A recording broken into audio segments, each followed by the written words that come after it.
The onSecurity podcast aims to inform and challenge the viewer on all things cybersecurity. Our sponsor, onSecurity, is a premier provider of full telemetry cybersecurity detection via its Panoptic Cyber Defense Service and managed security solutions.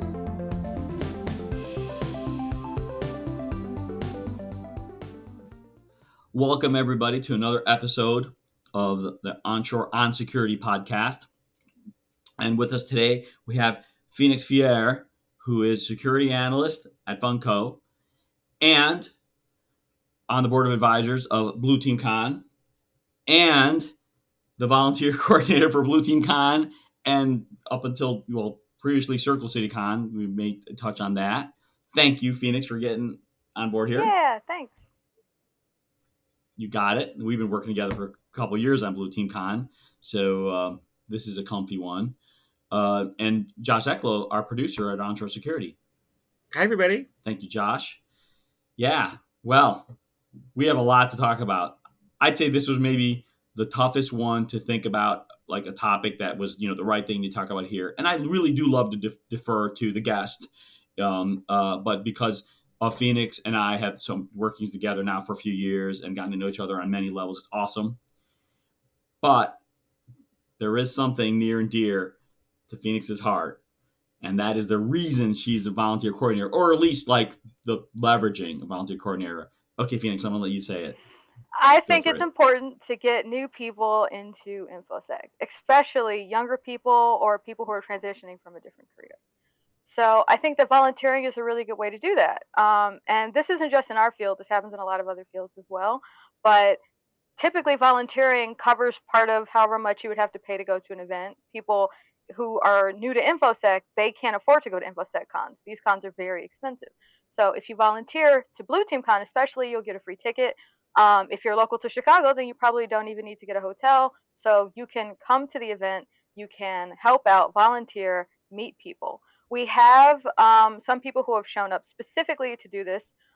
There's a person who I've been talking on and off with who's a student at University of Chicago, and she couldn't afford a ticket but really wants to get into information security. So I told her, you can come volunteer, especially to help us set up and take down, and you'll be able to meet people. She's very excited about this because she didn't have anyone to talk to before.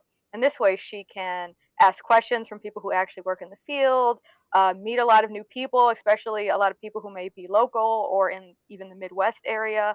So she's very excited about it. I'm very excited to have her. Last year and the year before, we've also had numerous students from different organizations will come and they'll volunteer.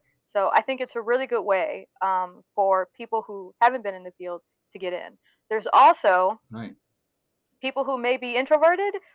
This is a great way to force yourself to interact with other people who probably have something in common with you. So you don't have to sort of put yourself on the spot or like try to walk up to random people that you don't know. You will be working with some other people at the same time, and you can get to know those people.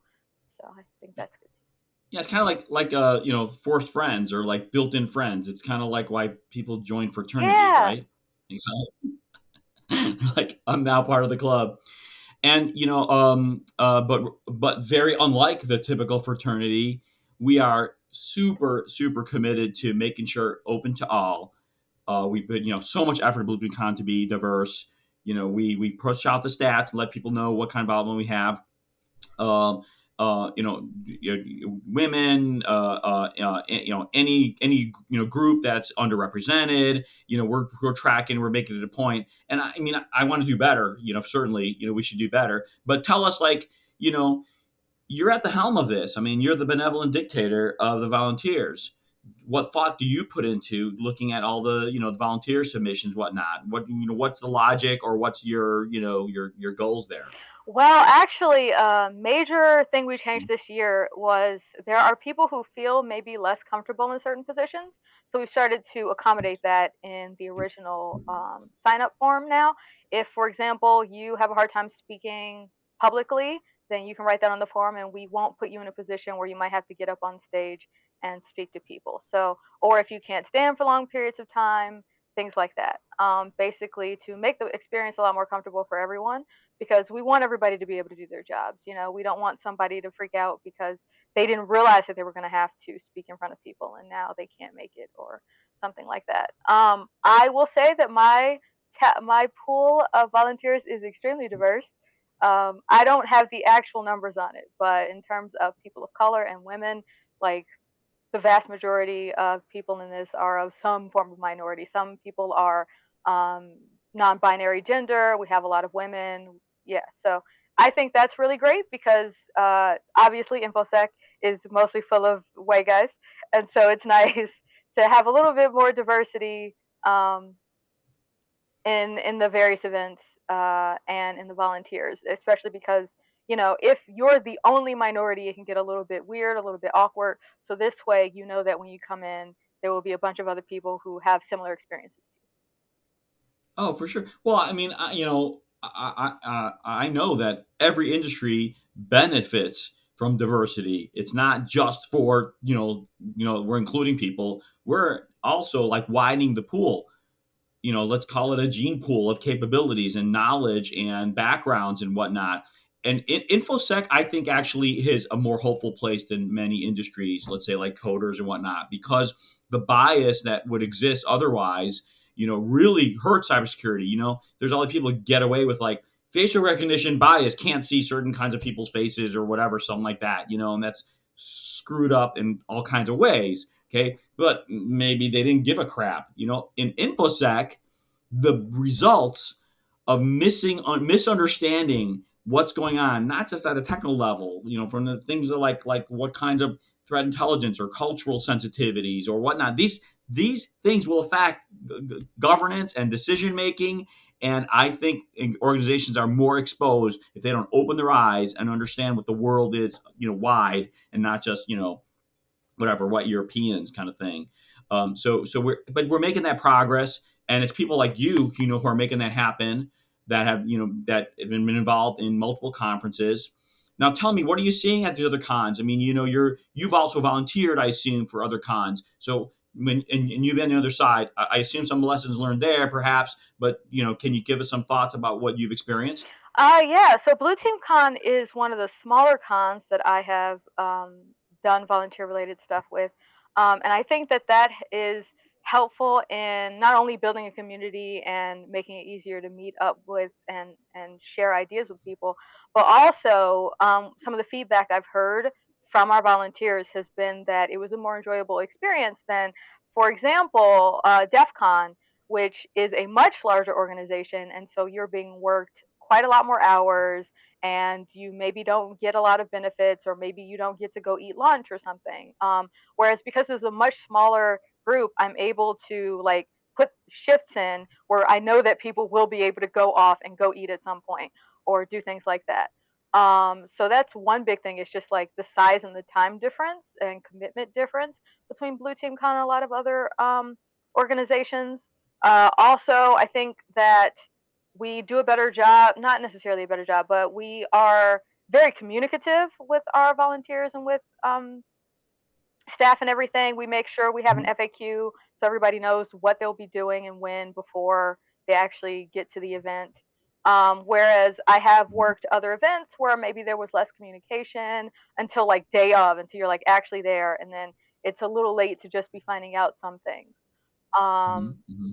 we pay a lot of attention to, like I said before, making sure people aren't working shifts on their own, and that they have enough time between if they're giving a talk or if they want to go to a talk, we accommodate for that. Um, Oh, wow. yeah, yeah. So Awesome. that's one of the things that comes up a few. It has come up a few times is that people want to see a very specific talk, and we'll make sure to let them do that. We're calling them jellyfish, and they're floaters all day. And so if you really need to go to an event or to a talk and it's like 30 minutes, we can have a jellyfish come and take over for you, and we coordinate all of that in advance. So And then, I mean, I assume if it happens on the fly, it happens, but you probably try ahead of time, like, hey, everybody, if there's talks you want to go to, let us know yeah, now so that we give you a slot. And if it's shift, sometimes that's not always easy to do. And we're really late getting the schedule out this year, which is, a little frustrating, but, it is what it is. And, but I have to say, go take a look, my friends, at the speaker roster. It's up there now, and we have blown it away. I mean, the last 2 years we've had great speakers, but oh my God, the caliber, this year is awesome. And remember, okay, that we choose the speakers, not only democratically, there's a committee that Phoenix and I are not on that chooses the speakers. Am I right? You're not on either, right, Phoenix? The committee. So there's like the CFP, Call for Papers committee that picks the votes and picks the speakers. They vote democratically. They also vote blindly. They're given a list of titles and descriptions, titles of the talk and the description, not the name of the people or the organization they're from. And then you look at it and you say, like, wow, look at this, the caliber of it. I think the quality increases that way. I really think other cons should get hip to that. Anyways, but back to volunteer bit. So people want to go see, they learn. I mean, these are so get to know people. So it's not what you know, who you know kind of thing. So it's good for your career, but get to know people because it's also like a good vibe. Now you got built-in buddies, and you'll see them again here at the con. And if you're shy, that helps. If you're whatever, an extrovert, that's great. You'll help facilitate. Whatever. All that's great. And you're like kind of making friends with people you might not otherwise have made friends with. So that's kind of part of diversity. Isn't just to like include everybody, it's also to mix everybody, so everybody gets to know each other and see perspectives. I hope we're getting whatever amazing conversations that like you never would have thought about otherwise. And then you're also getting the con experience, not just like the content, but cultural whatnot. You see what their world is like. You see if like I want to be part of this world. You learn with the amazing speakers. Communicate, follow up. This year we have the lounge too, so like you want to follow up a discussion with a speaker, you kind of pop over. Okay, so tell us how about expectations, like volunteer. I know this isn't a call for volunteers because we closed it now, right? Have we officially closed the volunteers? Yeah. So this isn't a call for volunteers. I mean, if anything, it's a topic that has to be talked about because I don't think it's obviously a lot of people. We're not saying just volunteer to Blue Team Con. We're saying volunteer to all kinds of cons, even not just cybersecurity, but really good fit for cybersecurity. Go volunteer. You will experience the con the best way that a con can be experienced, and you're saving $1 too. And saving $1 matters. I think you made this point to me off camera too, Phoenix. Why does saving $1 matter for so many people? Well, because cybersecurity conferences are a lot more expensive than other conferences, right? Like they can be hundreds of dollars, and if you're a student, you do not have hundreds of dollars to pay to come to an event. Yeah. So. All right. Now we're also on a weekend, which there's kind of pros and cons to that. I think most of the cybersecurity cons like are not, or they span like a weekday weekend. I can't say for sure, but most are weekday. I think the big ones certainly are. And the idea there's like, well, it's work. You're going there. We're very deliberately on a weekend, and one is that okay, to you it's work, but to us cybersecurity folks, this is kind of our scene. I mean, we're part of a community, so it's I don't want to call it hobby, but it's more like identity and interest. But your point actually ties in with being a weekend because we're talking about people. Maybe they want to change careers. Maybe they're in school. Maybe their boss doesn't support it because they see it as people. Maybe they don't think it's necessary, or people are trying to kind of develop their careers and they possibly move on from that employer. So which I think is backwards thinking for an employer, but they do think like that. And so our weekend facilitates that more, similar to that volunteerism doing it. Now we had a training this year too, so that's kind of an add-on, and that is a Friday, and that has a different, a slightly different audience as a result. Something to think about in the future. But yeah, so that weekend aspect adds that. Any other elements we're missing here? Anything else here about like being a volunteer, being at the con, or even you think about why cybersecurity is a good career for who to like encourage people maybe who didn't think otherwise, like who is it here that really makes sense? I know it's wide, but tell us your thoughts. One of the other things I really like about Blue Team Con in particular is that because of the sort of community vibe we have, there's a lot less dangerous stuff going on at our con compared to some others. So like right now at DEF CON, there's an Apple O Day being dropped, and so people who have Apple phones are being attacked right now. That's very unlikely to happen at Blue Team Con, right?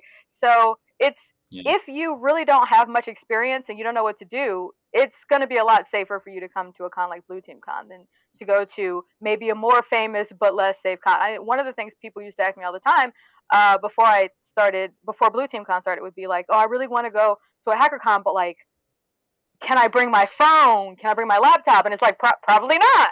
Like, I maybe get a burner phone. Whereas that's less likely to be a problem at Blue Team Con. Like, people are not really for the lulz coming in to like compromise you. So I also think that's really useful for Blue Team Con in particular, is that knowledge that it is a much more like safer community because we're focusing on defense. Yeah, I mean, we certainly, we're in the code of conduct. We're clear about that this is not a hacking conference. And remember, I don't want to name names, but who was it that hacked the hotel's displays, and we came down on them serious, like that's, you're not allowed here anymore. Then we do have the hands-on village. That's where you can go, like, kind of play with some stuff. But yeah, I'm glad we're really being pretty disciplined about it's defense. It's not offense. It's not red team stuff. We love our red teamers. You're a red teamer, interestingly. I'm the insider threat. World domination. No, it's cool. It's cool. But yeah, I'm sure you respect that. Like, we're really kind of keeping true to the mission, because there's great hacking conferences. Whatever ThoughtCon in Chicago is an awesome hacking conference. There's this new CyberCon guys are doing, good talks. There's much more wide. I mean, we want to have to be focused on defense and have the right thing. So, kick-ass villages, whatnot. So thank you, Phoenix, for making sure volunteers get a chance to experience that, get to talk to someone, and get to, connect all the people. I just think you're the perfect person to make that happen, to like connect people, be that bridge. I had the whole thing with the Robert on the suits versus the hoodies. He's a bridge there too. He's kick-ass. Yeah. Robert Ryan. So we're making it happen. Okay, well, that's really, I think that's it. We can wrap. Unless there's something else you wanted to bring up or plug anything before we go. I mean, I've been plugging Blue Team Con like crazy, so we don't even have to give another plug for it. Anything else you wanna say to the world, global audience? Cool. Okay.